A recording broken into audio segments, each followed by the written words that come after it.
I used to love to fly when I was a kid, but flying into Stapleton Airport in Denver when I was about 15 or 16 years old changed all that. There was weather in the area, and the descent was through very choppy air.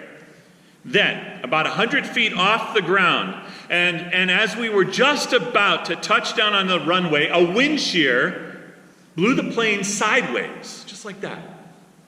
And then the pilot quickly corrected and we landed safely. But it was that flight that changed how I feel about flying forever.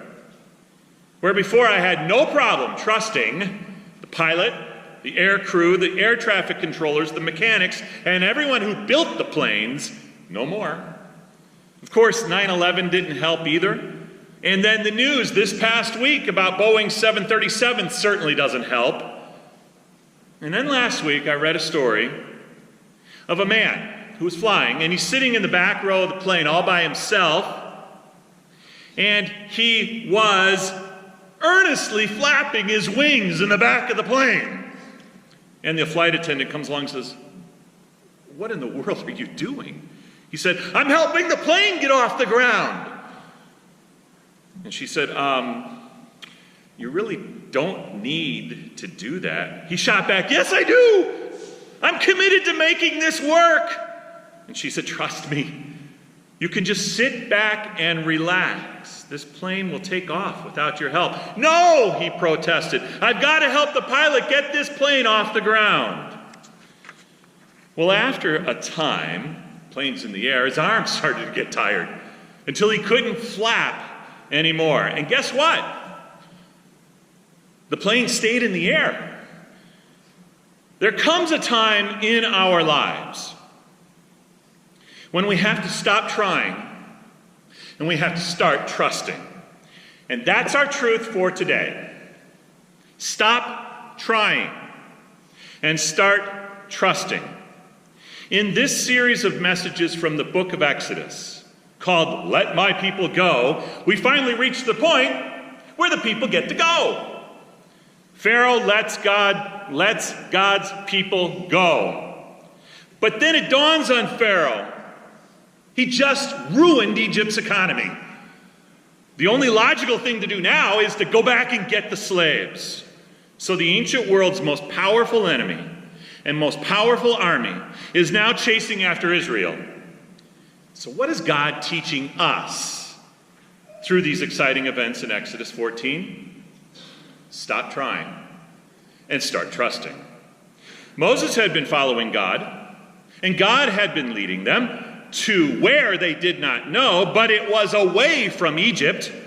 And then all of a sudden the Lord said to Moses, "Tell the Israelites to turn back and encamp near Pi-hahiroth, between Migdol and the sea.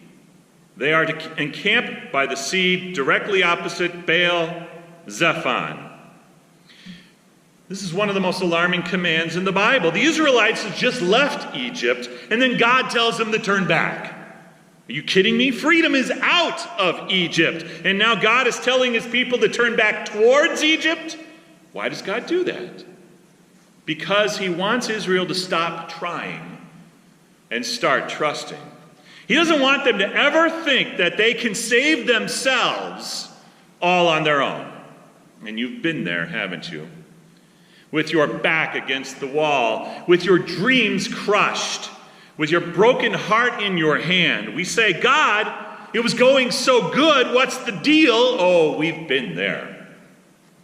It was just 3 years ago, 3 short years ago, that we concluded our celebration of the 150th anniversary of St. Matthew by burning the mortgage and celebrating the retirement of the debt that we had here at St. Matthew. And this was a big deal. You were encouraged to trust God and not try to eliminate the debt all by yourself. Pastor Kinney didn't do it, I didn't do it, and even you didn't do it. God did it. For over 20 years, you all have been trying to eliminate that debt, but then you heard God's call. Stop trying to do this on your own and start trusting God completely. And so in the middle of a stagnant economy, Higher and higher taxes levied on us here in Illinois, and all the other things that burden us here in 21st century America. We were sorely tempted to try to make ends meet on our own. And in the middle of all of that, God clearly told us to stop trying and start trusting. And so you did. You gave of your time, your talent, and especially of your hard-earned treasure, and St. Matthew's debt was retired. That was God. He gave you everything, your time, your talent, and your treasure, and he simply asks you to trust him with it. But that was a few years ago. Guess what? God is still here, calling to you to stop trying and start trusting. What happens when you have so much blessing from God and no burdens pursuing you? God sometimes has to remind you that he has so much more in mind for you. And to do so, he sometimes has to bring us to the end of our rope, where we are stuck and we are trapped, just like Israel, with no way out. Why does God do that? But I will gain glory for myself, Exodus 14:4 tells us. God knows exactly what he's doing. He's orchestrating our lives so that when we are delivered, he gets the glory and we don't. We look around ourselves in our church and we see many empty spaces in the pews. We look at our financial figures and we see the shrinking numbers. We look at our families and we see less excitement about God and more apathy about church things. Our backs are against the wall. We feel we have nowhere else to turn. What can we do? Stop trying to fix it on your own and start trusting in God. Pharaoh saw Moses and the Israelites pinned in by the wilderness, lost and confused, stuck and trapped, their backs up against the seawall. And so Pharaoh took 600 of the best chariots, along with all the other chariots of Egypt, with officers over all of them. Chariots were like the nuclear bombs in ancient Egypt. They were awesome. The Egyptian chariots were the mobile strike forces for shooting arrows. They were the shock and awe of their day. And Pharaoh had 600 of these choice chariots. How many choice chariots did Israel have? 0. Israel's back is up against the Red Sea. They are facing certain destruction. There isn't a thing they can do about it. And that's the dilemma. Can you imagine Moses asking God, why is this happening? Answer, so that the people stop trying and start trusting. Jesus knows all about this kind of dilemma. Does he ever? Jesus knows all about dead ends. The path to the cross led him before Caiaphas, the high priest. It led him before Pilate, who sent him to Herod, who sent him back to Pilate. Christ's path led him before the soldiers who whipped him, mocked him, spit on him. And the path ended at a dead end called Calvary. Jesus knows. Oh, Jesus knows all about dead ends. Don't take matters into your own hands. Stop trying. Start trusting. Moses says, don't be afraid. Just stand still and watch the Lord rescue you today. The Egyptians you see today, you will never see again. The Lord himself will fight for you. Just stay calm. Stop trying. Start trusting.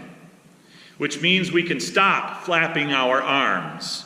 We can stop helping God. We can sit back and let God do the heavy lifting. How so? The Lord himself will fight for you. Stop trying. Start trusting. But we ask, what if?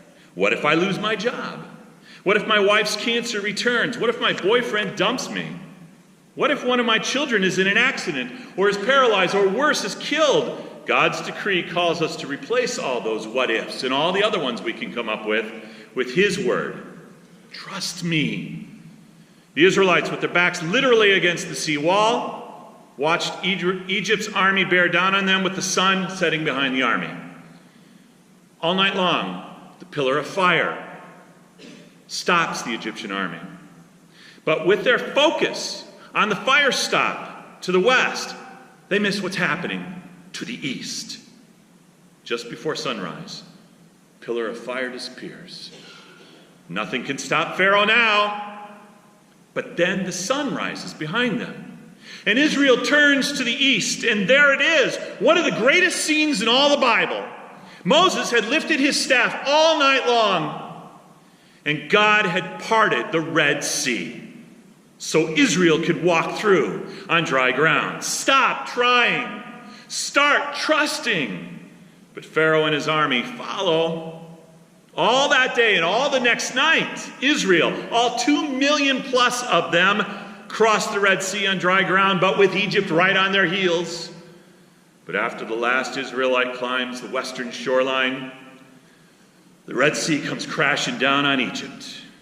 And when did this happen? In the morning. Moses raised his hand over the sea, and water rushed back into its usual place. The Egyptians tried to escape, but the Lord swept them into the sea. Exodus 14:27. When did God finally save his people from their long night in Egypt? In the morning. When does Psalm 46 verse 5 say God delivers? In the morning. When did Jesus rise again from the dead? In the morning. When does God deliver us from the long nights of this life? According to Lamentations 3:23, his mercies are new every morning. And what is the last name the Bible gives to Jesus? The bright morning star. Are you feeling stuck, trapped, pinned against the wall? Are you afraid that depression will never lift, that the yelling will never stop, that the emptiness will never leave? Are you wondering, will the gray sky ever brighten? Will this load ever lighten? Do you feel predestined for pain, asking, will I ever get out? Exodus 14 announces that the battle is God's battle. And get this, God has never lost a battle. God has never lost one single solitary battle. Not with Pharaoh, not with sin, not with Satan, not with death. The outcome is inevitable. The victory is assured. The last chapter has already been written. It's time to stop trying and to start trusting. The plane is going to take off without our help. God has it all under control, so we can stop flapping our arms. Trust where God is leading us. Get out those doors tonight with the sure and certain strength of God to trust him and follow where he is leading all of us. In Jesus' name, amen.